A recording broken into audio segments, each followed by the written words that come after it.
já estamos nos aproximando do fim desse nosso estudo sobre os 10 mandamentos. Passamos ao 7º, que do mesmo modo que no 6º nós também vimos o 9º unido a ele, porque o 6º trata de ações e o 9º trata das intenções maliciosas sobre essas ações, agora no 7º, não furtarás, estaremos unindo a ele o 10º, que é não cobiçar as coisas alheias. Mesma relação, ação e intenção maliciosa.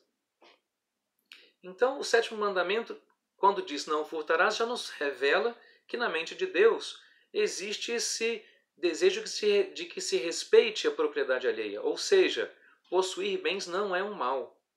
Nós temos o direito de possuir e de usufruir dos bens que existem à nossa disposição. Não é um pecado possuir bens. Às vezes algumas interpretações mais radicais podem nos dar essa impressão. Não é um pecado possuir bens. Não é um pecado ser rico. Mas é preciso saber o bom uso, dar bom uso a esses bens. Então vejamos, vamos tratar alguns exemplos e serão suficientes para que possamos ter uma compreensão desse mandamento. Não furtarás, não posso retirar aquilo que não é meu, pegar do outro o que é do outro e ter para mim. Isso aí é bastante evidente, bastante claro. Também não é difícil compreender a ideia de que algo que me foi emprestado ou que foi perdido e eu encontrei não é meu e por isso não devo manter sob minha posse. Devo, no caso de algo perdido, procurar encontrar o dono. Mas a igreja, no Catecismo no número 2409, ela vai aprofundando mais essa noção. Ela leva, por exemplo, o não furtarás às relações comerciais. Vender algo por um preço excessivo, vender uma quantidade e entregar outra, defraudar nessas relações comerciais, alterar os preços numa situação de fragilidade social, isso são pecados contra o 7º mandamento, que o comerciante pode vir a cometer. Mas, do mesmo modo, aquele que compra tem que atentar de pagar o preço devido, restituir o troco se receber a mais, alguns exemplos bem corriqueiros, né?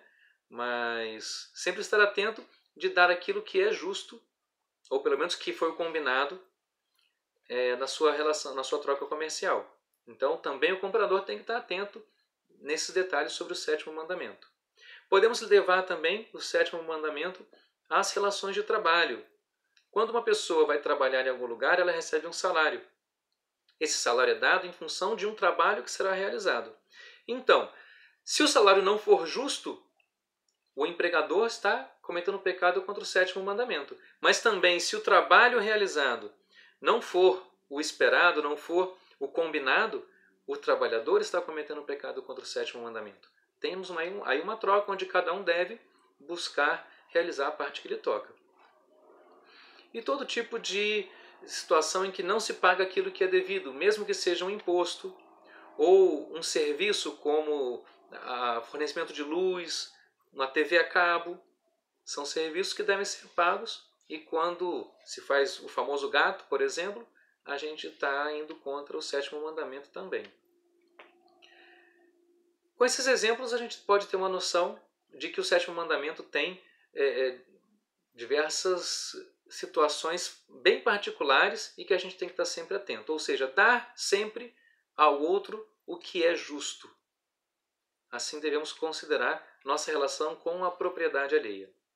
E podemos então passar para o 8º mandamento e vamos encerrar, né? Já que já vimos o 9º e o 10º anteriormente, podemos encerrar agora com o 8º mandamento, que diz respeito à questão da verdade, do falso testemunho, verdade contra o falso testemunho. O cristão, ele é chamado a ser testemunha da verdade. Em João 8,44, nosso Senhor Jesus Cristo fala que o demônio é mentiroso e pai da mentira. De que lado nós queremos estar? Nós temos que estar sempre ao lado da verdade. Não podemos compactuar com nenhum tipo de mentira.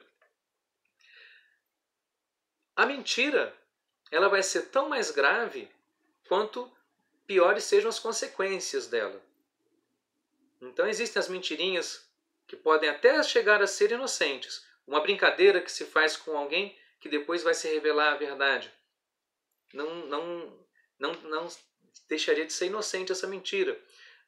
Ou elogiar uma roupa que você não tem achado tão bonita assim, mas que você sabe que a pessoa precisa daquele incentivo naquele momento, também não vai constituir uma mentira que ofenda o 8º mandamento. Mas quando alguém vai ser prejudicado com a sua mentira, a partir daí a gente já começa a ter uma ofensa ao 8º mandamento. E quanto mais grave for esse prejuízo, mais grave é o pecado que se comete. Mas também devemos levar em conta a omissão da verdade. Omitir a verdade de forma a enganar o outro também seria um pecado. Mas pode não ser? Pode não ser. Ninguém é obrigado a revelar algo a outro que não tem o direito de saber. Para dar só um exemplo, alguém que pergunte sobre a minha intimidade, algo que seja íntimo meu. Eu só preciso revelar se for meu confessor, se eu estiver fazendo um atendimento psicológico, alguém que precisa saber essa verdade. Senão, eu tenho todo o direito de omitir essa verdade, sem cometer pecado algum. Tá? Ainda dentro do 8º mandamento, tem aquilo que nós dizemos sobre o outro.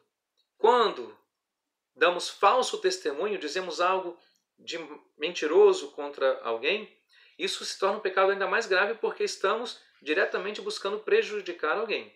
Isso realmente é muito grave. Todos têm o direito a ter a sua boa fama. Mais grave também é o juízo temerário, quando eu faço sem nenhum fundamento uma avaliação negativa contra alguém. E pior ainda se eu comunico essa avaliação. Ou seja, nós devemos sempre acreditar no bem em relação ao outro, acreditar nas boas intenções do outro, a não ser que você tenha prova concreta de que havia ali uma má intenção.